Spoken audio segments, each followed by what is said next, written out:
오늘의 말씀은 택함을 받은 자는 적으니라 라는 그런 제목으로 나누려고 합니다. 청함을 받은 자는 많되 택함을 입은 자는 적다고 하는 오늘 주님의 말씀, 우리 모든 성도님들이 청함을 받았고 또 택함도 받는 그런 성도님들이 되시기를 주의 이름으로 축원합니다. 구원을 받으셨습니까? 오늘 말씀은 구원에 대한 큰 도전을 주고 있습니다. 구원파의 질문이죠. 구원을 받으셨습니까? 교회를 10년, 20년, 30년 다녔는데 구원을 받았냐고 물으면 우리 마음에 큰 도전이 되는 거죠. 구원을 받으셨습니까? 오늘 말씀은 이렇게 시작합니다. 2절에 보면 천국은 마치 자기 아들을 위하여 혼인잔치를 베푼 어떤 임금과 같으니, 천국, 하늘나라니까 왕국이죠. 하나님의 왕국입니다. 왕국은 왕이 다스리는 땅이죠. 하나님 나라의 왕은 하나님이시고 오늘 혼인잔치를 베푸는 임금님이십니다.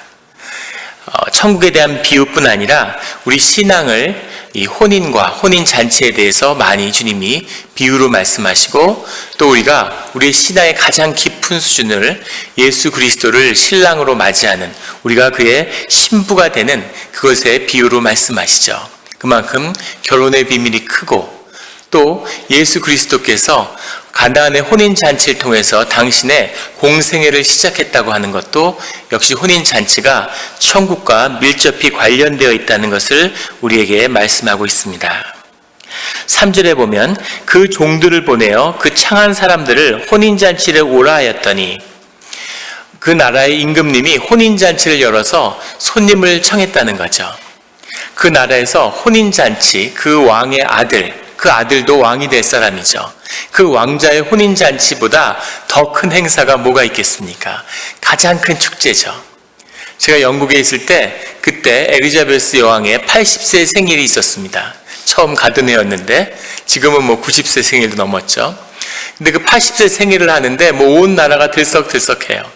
그래서 그것을 보러 버킹엄 궁전에 갔더니 그 앞에 수십만 명이 모여 있는 겁니다. 비행기가 날아가고 축포를 쏘고, 그래서 드디어 기대하리던 그 엘리자베스 여왕의 일가가 나왔는데 정말 만환경으로 봐도 개미보다 작게 보이더라고요. 그래서 사람들이 다 기뻐하고, 그 다음에 끝나고 여러 순서가 있는데 마지막에 웨스트민스터 사원에서 감사의 예배를 드리는 거죠. 그 예배에 초청을 받은 사람들은 어떤 사람들이겠습니까? 외국의 국가 원수나 그 나라에서 최고의 수상이나 기업이나 은행장, 그 나라의 정말 주인 행사를 하는 그런 사람들이겠죠. 왕의 초대를 받았다고 하면 누가 그걸 거절할 수 있을까? 그 나라에서 가장 귀한 그런 초청을 받은 거죠. 놀랍게도 오늘 임금이 그의 결혼식에 손님을 초대했는데 사람을 보내서 초대했다는 거죠. 원래 친밀한 관계가 있고 그의 신하들이겠지만 왕으로부터 많은 은혜를 받은 관계가 오래된 그런 사람이라는 사실입니다. 놀랍게도 3절에 그들이 오기를 싫어하거늘, 그들이 오기를 싫어했다는 겁니다.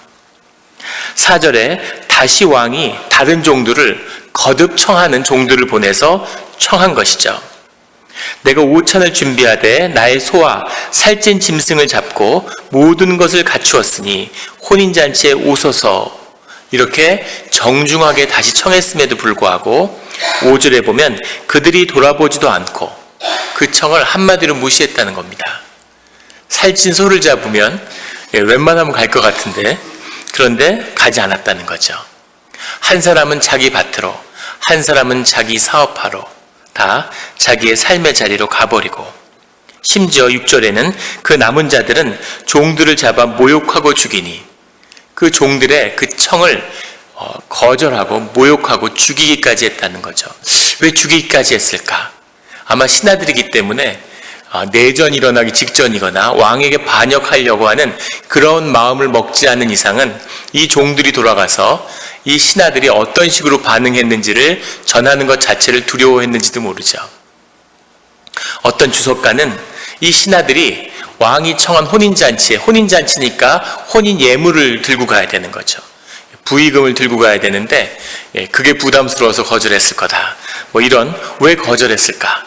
이런 주석을 달고 있습니다. 최고의 영예로운 자리에 부름을 받았는데, 그런데 정말 선물이 부담스러웠을까요? 그런데 놀랍게도 이 초청에 거절하는 사람들이 있었다는 거죠. 예수 그리스도의 초청을 주님이 오셔서 세례자 요한을 보내서 그리스도의 임재를 미리 알리고 초청하였음에도 대제사장들과 서기관들과 율법 교사들이 이 산헤드린을 구성했던 종교의 권위들이 모두 하나님의 초청을 거절했다는 거죠. 그리고 정말 믿어지지 않게도 그의 종들을 모욕하고 잡아 죽이기까지 했다는 점입니다. 우리의 오늘의 관심은 왜 오기를 싫어했을까 하는 거죠. 왜 이 영화로운 자리에, 왜 혼인잔치에 오기를 싫어했을까? 첫 번째 볼 수 있는 것은 이들이 오늘 말씀 가운데 있는 자기 밭으로 자기 사업하러 가고라고 하는 자기의 일인 거죠. 그들의 에고의 문제가 있다는 겁니다. 이들이 자기 밭에서는, 자기 사업장에서는 다 왕인 거죠. 그런데 왕의 초청을 받아서 궁정에 가면 신하로서 왕을 섬겨야 되는 겁니다. 그런데 이것이 불편한 거죠. 왕으로부터 포도밭을 받을 때에는, 왕으로부터 사업장을 받을 때에는 주님 앞에 고개를 숙였지만 이제 내 사업장, 자기 밭, 자기 사업장이 된 그곳에 서서 주님의 통치를 받기가 싫은 거죠. 내가 내 삶의 왕노릇하고 싶은, 누구도 간섭받고 싶지 않은, 내 삶의 주권은 나한테 있어, 내 삶은 내 거야 라고 하는 그런 생각이 자신을 사로잡고 있는 거죠. 그래서 우리가 종교 생활을 하고 교회에 오래 다니지만 주님을 주님으로서 받아들이지 못하는, 내 삶의 주권자로, 내 삶의 주인으로 받아들이지 못하는 그 문제가 우리 신앙 가운데 있음을 수십 년 됐지만 여전히 내 삶의 자리에서 내 삶을 내가 염려하고 내 삶을 내가 걱정하며 살아가는, 내 삶의 주인이 내가 된 거짓자 에고를 꾸미기 위해서 시간을 낭비하며 사는, 삶을 떠내려 보내는 그런 삶의 자리에 있는 우리의 모습이기도 합니다. 거기에 한 발 더 나아가서 이 주님을 영접하고 주님과 함께 하는 데에는 우리에게 더 큰 도전이 있습니다. 우리가 지금 선교학교를 진행하고 있는데 거기에 참석하는 또는 참석하지 못하는 분들이 그런 상담의 이야기를 하세요. 선교학교를 들었다가 진짜 선교를 나가게 되면 어떡하죠? 이런 얘기를 하시는 거죠. 주님이 내 삶의 주권자로 인정했다가 주님이 내 삶을 마음대로 하면 어떡하지? 그런 거죠. 교회 생활 여기 열심히 하는 분들이 있지만 아마 주변에서 교회 처음 나가면 그런 얘기를 하실 거예요. 야, 적당히 믿어. 너무 교회에 빠지면 안 돼. 교회에 왜 너무 빠지면 안 될까요? 교회에 너무 빠지고 너무 헌신했다가 목사가 건축 헌금하라 그러면 어떡해? 그런 두려움이 있는 거죠. 하나님이 내가 가진 것을 내놓으라고 하지 않을까? 내 집을 내놓으라고 하면 어떡하나? 두려움이 있는 겁니다. 주님을 내 집에 모셨는데 문간방에 있는 거죠. 안방은 안 돼. 안방은 내 차지고 그렇다고 모시지 않을 수도 없고 그냥 문간방에 계시면 좋겠는데, 하나님이 그냥 성전에 계시면 좋겠는데 주일만 좀 만나고 우리 집에 찾아오고 이러면 곤란하지. 그런 마음이 우리 안에 있는 거죠. 그 말씀을 생각할 때마다 저는 우리 할머니가 떠올라요. 우리 할머니가 자주 하시는 말씀이 있었는데, 문둥이 콧구멍에서 마늘을 빼먹지, 이런 말씀을 자주 하셨어요. 문둥이 코가 문드러져 있으니까 음식을 먹는데 마늘이 코에서, 상상만 해도 끔찍한 얘기죠. 진짜 마늘 뽑아 먹는 사람이 있었을까요? 문둥이 코에서 마늘을 빼먹지, 하나님이 우리의 삶에서 가져갈 게 뭐가 있겠습니까? 장자에 보면 붕새가 하늘을 나르는데, 하늘을 다 뒤덮은 붕새가 하늘을 나르는데 까마귀가 들쥐를 잡아서 뜯어먹다가 붕새를 보고 막 승질을 내고 화를 내는 거죠. 내 까마귀를, 내 까마귀인데 내 들쥐를 뺏어 먹으러 왔구나. 붕새한테 화를 내는 거죠. 이건 내 들쥐야, 내 쥐새끼야. 이런 우리의 삶의 자리가 그런 게 아닌가 싶어요. 우리가 힘들게, 내가 이민 생활에서 이렇게 어렵게 고생해서 마련한 집인데 이걸 내놓으라고 하면 어떡하나. 그걸 내놓으면 주님이 더 좋고 더 좋은 집, 큰 집을 주시겠죠. 주님이 우리 삶에 무엇을 구한다면 우리에게 축복의 통로를 여시는 겁니다. 축복의 기회를 주시는 거죠. 더하면 더할지 우리 삶에서 가져갈 게 뭐가 있겠습니까? 아이처럼 돌을 손에 꼭 쥐고 놓지 않는 거죠. 그 돌을 던져야 주님이 우리에게 보석을 주실 텐데, 돌을 쥐고 있으니까 보석을 줄 수 없는 우리의 삶의 자리에 있는 거죠. 우리 안에는 그런 두려움의 문제가 있습니다. 주님을 온전히 영접하지 못하는, 종교 생활을 하지만 신앙의 길로 들어가지 못하는 우리의 문제가 있는 거죠. 여기서 하나 더 나아가서 오기를 싫어하거늘, 싫었다는 겁니다. 주인이 싫은 거죠. 왜 싫었을까? 싫어하면 안 돼. 왕인데. 아마 이 신하들도 알고 있었을 거예요. 다 참석하고 나만 빠졌으면, 다 주일 예배 가는데 나만 놀이공원에 놀러 갔으면. 근데 문제는 다 빠진 거죠. 다 똑같은 마음인 거예요. 왜 싫었을까? 싫어할 이유가 없고 싫어하면 안 돼 하고 얼마든지 설명해 줄 수 있죠. 근데 문제는 싫은 겁니다. 우리의 감정의 문제인 거죠. 감정의 문제는 설명할 수 없어요. 교회에 나왔는데 저 집사가 마음에 안 들어. 왜 이렇게 나서지? 어떻게 교회에 저런 옷을 입고 오지? 마음에 안 드는 거예요.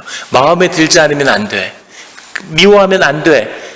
나의 교회안과 나의 학식은 이런 어리석은 믿음을 용납하지 않아. 아무리 눌러도 마음 가운데 미운데 어떡하겠습니까? 싫어하는 마음에 감정의 문제가 있는 거죠. 감정의 문제란 뭘까? 우리의 의식이라는 것, 우리의 내면이라고 하는 것, 우리의 마음이라고 하는 것은 늘 감정으로 존재하죠. 사실이 오는데 그 사실에 우리의 정서적인 반응이 결합해서 그것을 우리가 감정으로 받아들이는 것, 이것이 인간의 인식 구조의 핵심입니다. 그래서 사실은 그게 아니야. 그걸 누가 모르나요? 문제는 내 감정의 문제인 거죠. 사람은 늘 감정으로 반응하고 감정으로 움직인다는 겁니다. 한 가지 예언을 하겠습니다. 요즘에 인공지능이 막 날리고 사회적 이슈가 되고 금방 인공지능이 나타나서 사람들의 일자리를 다 없앨 것처럼, 그런데 절대 사람들이 상상하는 그런 인공지능은 지금 나타나지 않아요. 인공지능이 나타나기 전에 인공감정이 먼저 나타나야 됩니다. 감정이 의식의 핵심이기 때문이죠. 팩트가 오는데, 사실이 왔는데 그 사실을 내가 받아들이고 이해하는 겁니다. 그리고 그 사실을 알아가는 거죠. 그 알아가는 과정이 바로 성경에서 이야기하는 야다라는 거예요. 같이 시간을 보내고 그것을 내 몸으로 느껴서 깨닫게 되는 거죠. 그 깨달는 과정 가운데 감정이, 나의 정서가 이렇게 일어나서 정서적인 반응과 결합된 것을 우리가 감정으로 받아들이는 겁니다. 이것이 우리의 인식 구조죠. 이 임금님을 만났는데 임금님이 어떤 사람인지 다 알아요. 그런데 그 임금님을 알아가는 과정이 필요한 거죠. 교회에 많은 노처녀, 노총각들이 있죠. 제가 예전에 섬기던 교회는 노처녀들이 진짜 많았는데, 노처녀들한테, 그런 우리 자매들한테 그런 얘기를 자주 들어요. 나이가 40이 넘는데 얼마나 콧대들이 세고 다 자존심이 강한지 몰라요. 그래서 정말 다 공주님들인 거죠. 그런데 사람을 만날 수 있는 폭이 제한되니까 무슨 이런 소개하는 사이트, 중매하는 사이트, 이런 게 한국에서 잘 된답니다. 그래서 거기에 수백 가지 항목을 넣으면 자신이 만날 수 있는 사람들을 쭉 보여주는 거죠. 등급이 매겨진대요. 그 등급을 매긴 다음에 자기 등급이 너무 낮아서 충격을 받았다는 자매들을 자주 보게 됩니다. 내가 이 정도밖에 안 됐어? 그걸 다 넣었는데 그 안에 대머리 아저씨가 뜨는 거죠. 이럴 수가 놀라는 거예요. 근데 그 사람에 대한 정보가 수백 가지 항목이 나온대요. 그 항목을 쭉 보는 거죠. 그래서 그 사람을 알아요. 그 사람이 어느 학교를 나왔고, 부모가 무슨 일을 하고, 재산은 얼마나 되고, 쭉 다 아는 거죠. 수백 가지, 키는 얼마고, 다 아는 거죠. 하지만 그 사람을 정말 알겠습니까? 그 사람을 직접 만나서 그 사람의 얼굴을 보고 목소리를 듣고 시간을 보내고 이야기를 나누고 그 사람을 느껴봐야 그 사람이 누군지를 정말 아는 거죠. 그 사람은 이런 사람이야, 이런 사람이야, 이런 사람이야, 알긴 알지만 제대로 모르는 거죠. 만나서 그 사람을 느낄 때까지는 그 사람을 모르는 겁니다. 하나님을 만난다는 것도 그런 거죠. 성경을 읽고 제사장들이나 율법 교사들처럼 성경을 달달달달 외고 하나님이 이런 말씀했어, 하나님이 이런 일을 했어, 하나님이 이런 분이야 라고 다 알지만 사실은 하나님에 대한 인격적인 교제와 삶에서 하나님의 임재를 경험하지 못하니까 하나님을 사실은 모르는 거죠. 하나님을 느끼지 못하고 하나님에 대한 어떠한 정서적 반응도 해본 적이 없는 그런 관계를 갖고 있는 겁니다. 같이 만나서 사귀어보고 그 사람을 느끼고 그 시간이 있어야지만이 그 사람을 알아가는 거죠. 성경이 말하는 야다입니다. 몸으로 아는 거죠. 몸으로 안 다음에 그 몸으로 한 그 느낌에 대한 나의 정서적 반응이, 이 사람 정말 좋구나, 이 사람 정말 너무너무 스윗하고 너무너무 이 사람은 같이 있으면 좋겠다, 이런 내 마음이 왔을 때 감정적으로 그 사람을 좋아하게 되는 거죠. 이런 교제의 시간과 그 사람을 알아가는 야다의 시간이 없기 때문에 대제사장들은 주님에 대해서, 성경에 대해서 제일 많이 알지만 그 초청을 받으니까 거절하는 거죠. 싫은 겁니다. 내 땅, 내 사업장을 돌봐야 하는데 나를 왜 귀찮게 해? 싫은 거죠. 이것이 오늘 대제사장들이 예수 그리스도를 거절하는, 영접을 거절하는 그 이유이기도 하죠. 우리의 감정이 좋아하게 된 다음에 그 다음에 오는 보다 중요한 관계의 변화가 있습니다. 그것은 상대방을 사랑하게 되는 거예요. 사랑한다는 것은 상대방의 존재가 내 존재로 받아들여져서 그것이 나의 삶보다 더 귀하게 느껴지는 거죠.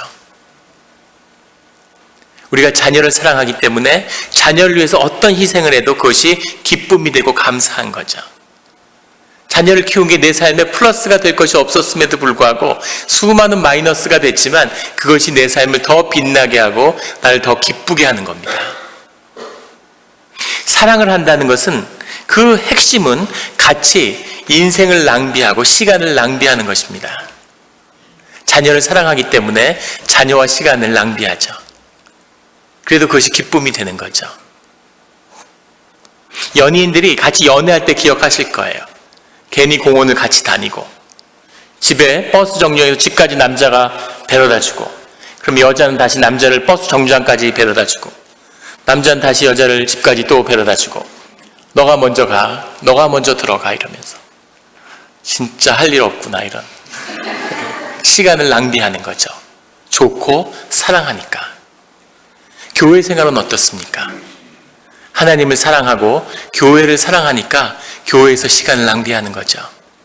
인생에 무슨 유익이 있고 내 삶의 경쟁력을 키워주는데 무슨 득이 되겠습니까? 그런데 하나님을 사랑하니까, 교회를 사랑하니까 교회에서 시간을 낭비하는 거죠. 우리 교회 집사님들, 헌신자들이 우리 주말에는 거의 교회 살다시피 하시는 것 같아요. 저도 6끼를, 토요일, 일요일에 6끼를 교회에서 먹습니다. 전 너무 감사하죠. 집에 가서 내가 밥 차려 먹어야 되는데 교회에서 먹으니까 얼마나 좋습니까? 그런데 교회에서 그 많은 시간을 보내는 것, 그것이 사랑의 이유인 거죠. 사랑이 없으면 다 낭비고, 시간 낭비고, 에너지 낭비고, 자녀에게 왜 시간을 할애합니까? 내 인생의 골이 있는데. 내 인생의 골보다 내 자녀가 더 소중하기 때문에 자녀와 시간을 보내는 거죠. 그렇게 시간을 보낼 수 있는, 심지어 혼인잔치에 초대를 받았는데도 자기 밭과 자기 사업하러 가는, 그것은 낭비인 거죠. 이 왕을, 이 임금을, 이 왕 대신 이 왕국의 그리스도를 사랑하지 않는 거죠. 머리로 알았을 겁니다. 그래도 가야지. 그래도 가서 얼굴을 내밀어야지. 눈도장을 찍고 와야지. 혹시 내 사업장 뺏어가면 어떡해. 그런데 마음으로는 용납할 수 없는, 교회를 30년 다녔는데, 교회에 헌신했는데, 그런데 마음으로 주님을 온전히 사랑하지 못하는, 교회에 있는 시간이 아까운, 예배 드렸으니까 빨리 집에 가야지, 친교 시간은 아까워, 사람들하고 만나서 수다 떨어봐야 무슨 유익이 있어. 이 친교의 시간은 서로 우리가 한 가족이 되는, 한 교회를 이루어가는 그런 훈련이고, 그런 함께하는 것을 연습하는 시간이죠.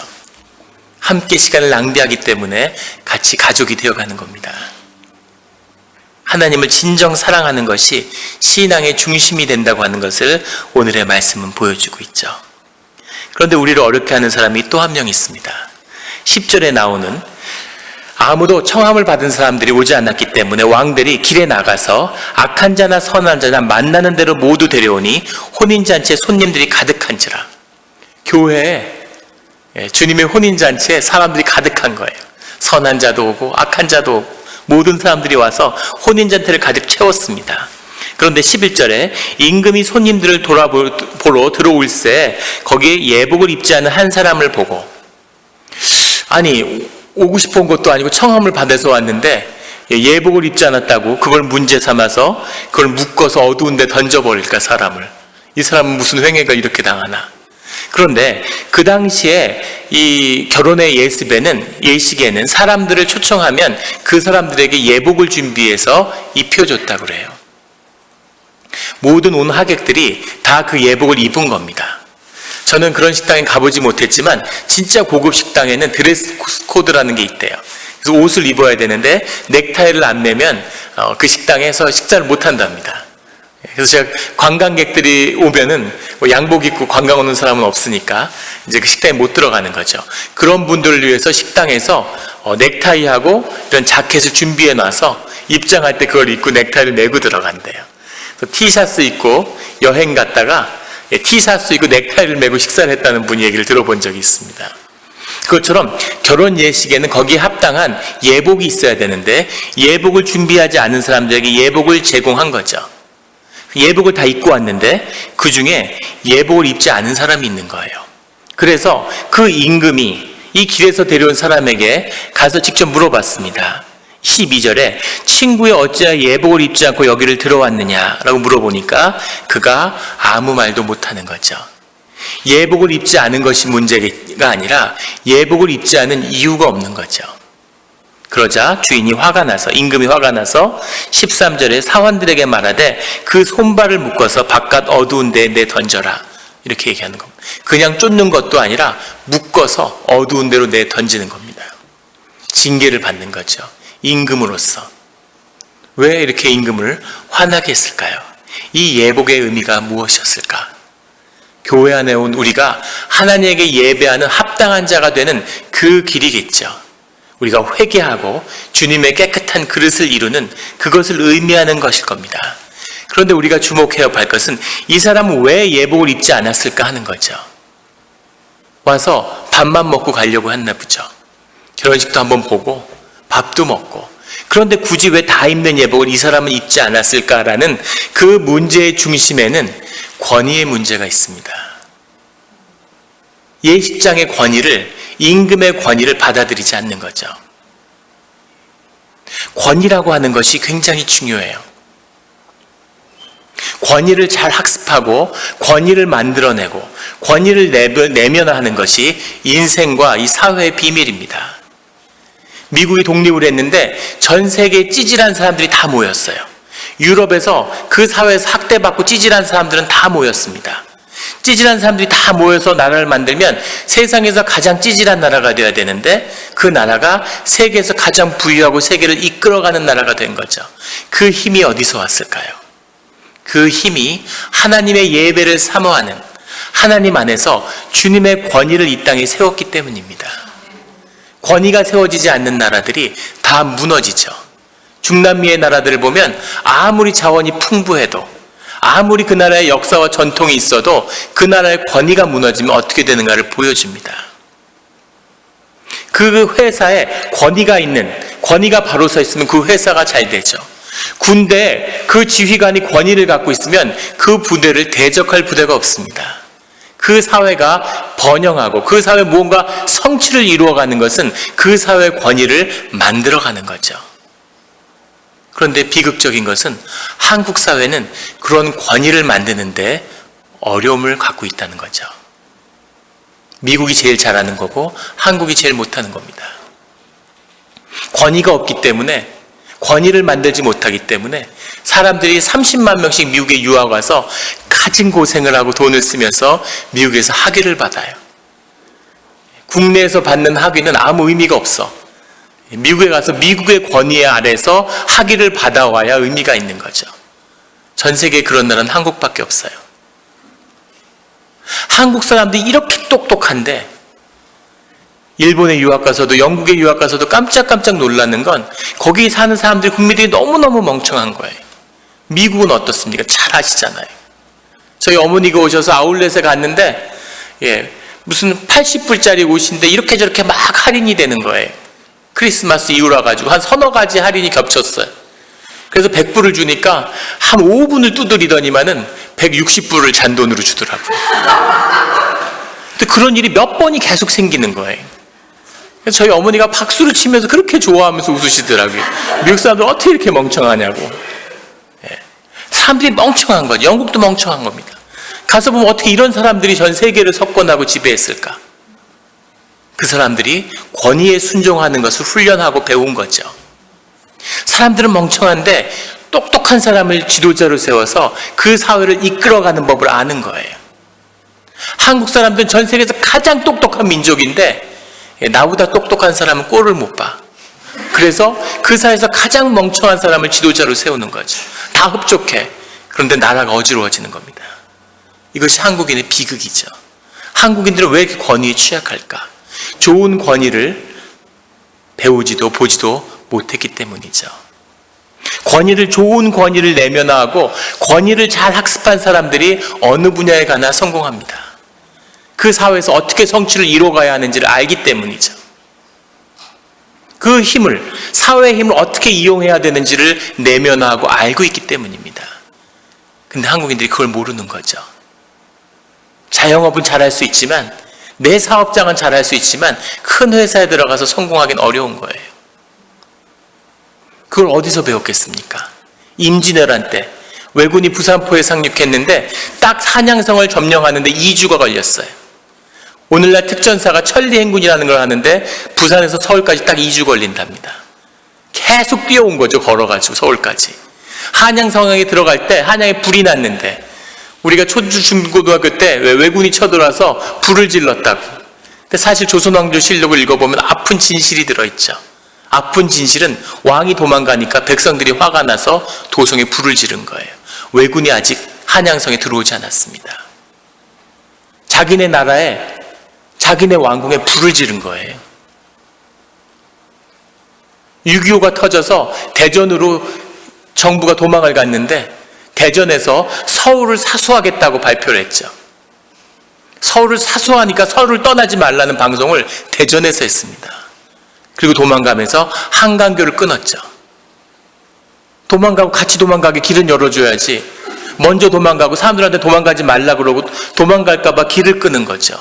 그 한강 다리에 그 사람들이 그 골조만 하는데 매달려서 목숨을 걸고 다리를 건너는 그의 라이프의 올해의 사진이 돼서 역사에 남는 한강 철교의 사진이 된 거죠. 권위만 보면 이가 갈리는, 세상이 권위적이고 가정에서 좋은 권위를 학습하지 못하고 아버지가 자식을 섬기고 아들을 위해서 자녀들을 위해서 희생해야 되는데 아버지가 왕노릇하고 거들먹거리고 어머니 때리고 학대하고 아버지만 없으면 학교에서 선생님이 아이들에게 좋은 권위를 보여줘야 되는데 초등학생을 슬리퍼 벗어서 뺨때기를 때리고 이런 걸 보면서 자라면서 이가 갈리는 거죠. 제가 아는 집사님은 미국에 이민을 왔는데 한국에서 의사로서 뭐 하나 부족할 것이 없는 분이에요. 왜 이민을 오셨냐 그러니까 당신이 대학 때 연애를 하는데 같이 멋있게 연애를 하는데 경찰이 잡더니 70년대인데 장발이라고 바리깡으로 거기서 머리를 밀었대. 이가 갈려서 진짜 무슨 일이 있어도 내가 한국은 떠난다. 미국에 왔는데 정말 한국을 향해서는 오줌도 않는다. 이런 마음으로 떠나왔다 그러시더라고요. 왜 이민교회가 어렵다고 합니까?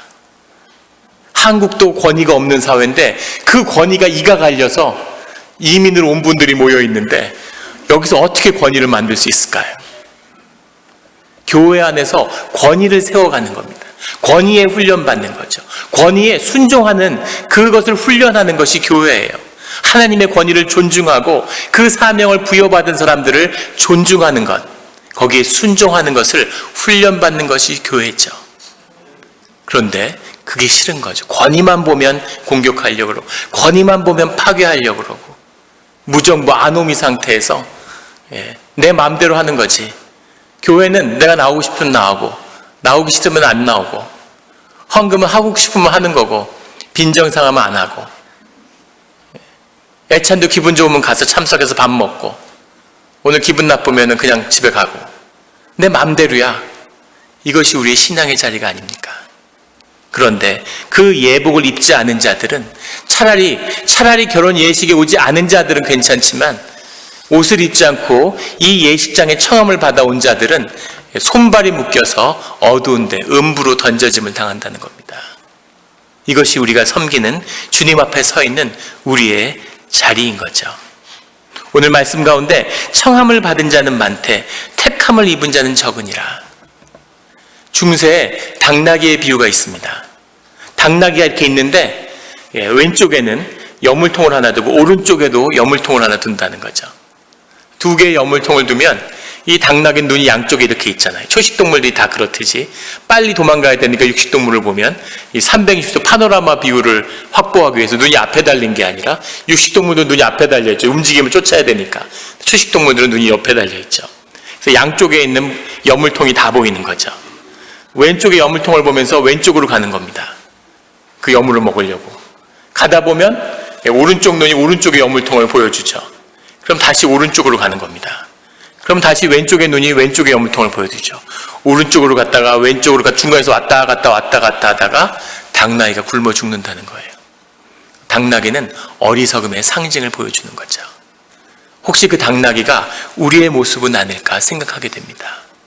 교회 생활을 30년 했는데 세상의 복도 못 받고, 세상의 영혼을 팔고 세상의 종이 되어서 세상에 몸을 던져서 세상의 복을 누리는 것도 아니고, 세상의 복을 쫓아니 하나님의 이야기도 듣고 하늘의 복이 좀 보이니까, 하늘의 복을 쫓아니까 또 세상에 놓칠 수 없는 세상의 복도 있는데 이것도 못 찾고 저것도 못 찾고, 세상이 주는 축복도 못 받고 하늘이 주는 축복도 못 받고, 그 가운데서 굶어 죽어가는, 그것이 혹시 교회의 땅을 밟는 우리들의 모습은 아닐까 되돌아보게 되는 거죠. 청함을 받은 자들은 많으나 택함을 받은 자는 적으니라. 청함도 받고 택함도 받는, 하늘의 그 지복을 살아서 누리는, 내가 내 밭이 내 사업장이 아니라 그 유산을 내가 받는, 우리의 가족과 우리의 자녀와 이 땅이 주님의 축복을 누리는 그 문을 여는 그런 주의 자녀를, 그런 택함을 받은 그런 성도님이 되시기를 예수 그리스도의 이름으로 간절히 축원합니다. 기도드리시겠습니다.